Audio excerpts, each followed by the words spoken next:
Bonjour.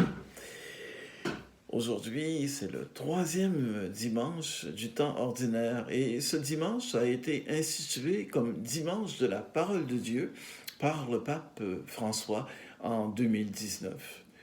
La parole de Dieu, c'est elle qui nous convoque, qui nous appelle, qui nous rassemble, c'est elle qui fait notre unité comme nous avons pu le célébrer au cours de la dernière semaine qui était consacrée à la prière pour l'unité des chrétiens.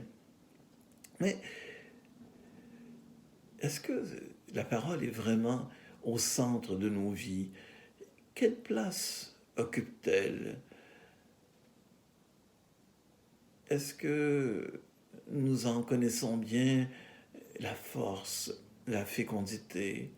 Est-ce que nous en éprouvons la joie, la paix? Nous sommes invités aujourd'hui à la redécouvrir, cette parole, à entrer davantage en dialogue avec Dieu qui nous parle, Dieu qui s'est fait parole et qui se fait connaître à nous. Il nous a choisis, il a fait alliance avec nous et il nous confie une mission. Ce dialogue entre Dieu et son peuple nous concerne tous. Il engage tous les événements de notre vie, toutes nos actions, toutes nos décisions. La parole est de toutes nos rencontres. Notre vie tout entière doit être imprégnée de la parole de Dieu. C'est elle qui lui donne un sens, une direction. La crise sanitaire que nous connaissons nous amène à interroger la parole, à interroger la promesse de salut de notre Dieu, à chercher l'espérance justement au moment où les ténèbres semblent nous envahir. La parole devient alors lumière et réconfort. Dans la deuxième lecture, saint Paul nous dit « Car il passe ce monde tel que nous le voyons ». À quoi se raccrocher quand tout paraît instable? Tout passe, sauf la parole de Dieu. C'est notre ancrage, c'est elle qui nous permet de regarder bien en face toutes les souffrances, toutes les misères de notre monde sans être abattus, sans se décourager. Revenir constamment à la parole de Dieu, c'est notre option fondamentale de disciples missionnaires, de croyants et croyantes. Habiter dans cette parole, en faire notre demeure. La parole nous conduit, elle nous fait entrer dans le règne de Dieu. C'est elle qui nous amène à travailler à l'avènement d'un nouveau monde, puisque Jésus le déclare aujourd'hui dans l'Évangile. Ce sont ses premiers mots. Les temps sont accomplis, le règne de Dieu est tout proche. Convertissez-vous et croyez à l'Évangile. Ce dimanche de la parole de Dieu nous rappelle notre vocation baptismale, notre vocation prophétique. La première lecture nous présentait le prophète Jonas, ce prophète récalcitrant qui, un peu à contre-cœur, a accepté de se rendre à Ninive, la ville païenne. Alors, rendu dans cette ville, il ne lui adresse même pas d'appel à la conversion. Non, il annonce comme une sorte de fatalité que, passé un délai de 40 jours, la ville sera détruite. Sous-entendu, elle aura le châtiment qu'elle mérite. Mais, au grand étonnement de notre prophète, tous se sont convertis, du plus petit au plus grand. Et Ninive a été sauvée. Alors, tout le livre de Jonas tend à ridiculiser le pauvre prophète constamment désorienté, déboussolé par la miséricorde de Dieu qu'il ne comprend pas, mais dont il devient un témoin malgré lui. Dans l'Évangile, les 4 premiers disciples de Jésus font montre d'un engagement plus libre, plus résolu que notre ami Jonas.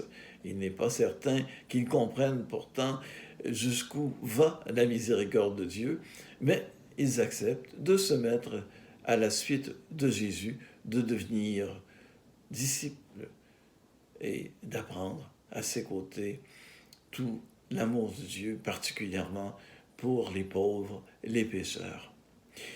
Cet appel des premiers disciples, eh bien, il nous concerne aussi, nous qui avons reconnu en Jésus le Christ, la parole de Dieu. Comme pour les premiers disciples, il nous rencontre aussi dans le quotidien de nos vies, sur notre lieu de travail, dans nos activités humaines. Il nous adresse aussi un appel et depuis notre baptême, nous y répondons par toute notre vie. La rencontre avec la parole de Dieu représente pour nous un moment décisif, celui de notre entrée dans la foi. Quand la lumière de la parole nous a été révélée, c'est avec elle le mystère de vie et d'amour qui s'est présenté à nous. Mais par la suite, chaque fois que nous nous exposons à la parole, chaque fois que nous lui ouvrons notre cœur, eh bien, la parole nous appelle et nous engage à une réponse. Ici, maintenant, elle nous invite à manifester le règne de Dieu. Je vous ferai devenir pêcheurs d'hommes, disait Jésus à ses premiers disciples, Simon et André. Qu'est-ce que cela signifie? Comment les poissons pris dans les filets, comment cela peut-il être pour nous une image de notre mission? C'est qu'en Israël, à l'époque de Jésus, la mer était vue comme un lieu maléfique, dangereux. Les disciples de Jésus, eux qui étaient pêcheurs de profession, eh bien, ils avaient ce courage de s'aventurer en haute mer tous les jours, comme s'ils ne craignaient pas le mal.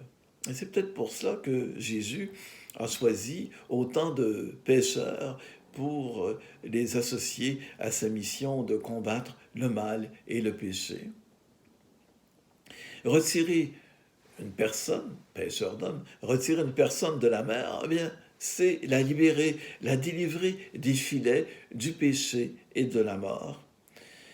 Et pour leur part, les deux autres disciples, Jacques et Jean, illustrent bien en quoi consiste la décision de suivre Jésus. Ils quittent tout, y compris leur père et les ouvriers, pour s'attacher à Jésus. Jésus devient la priorité de leur vie. Tout disciple missionnaire connaît le même type d'expérience, une rencontre décisive avec le Seigneur, particulièrement dans sa parole, et cette rencontre est suivie d'un appel et nous invite, nous amène à une réponse de foi. La parole de Dieu nous fait vivre. Parce qu'elle nous fait vivre, nous voulons aussi en faire vivre les personnes qui nous entourent, qu'elles connaissent aussi la joie et la lumière de la parole de vérité, de vie et d'amour. Nous sommes chargés d'annoncer cette bonne nouvelle pour notre monde, que la parole de Dieu crée en nous chaque jour les traits du disciple missionnaire.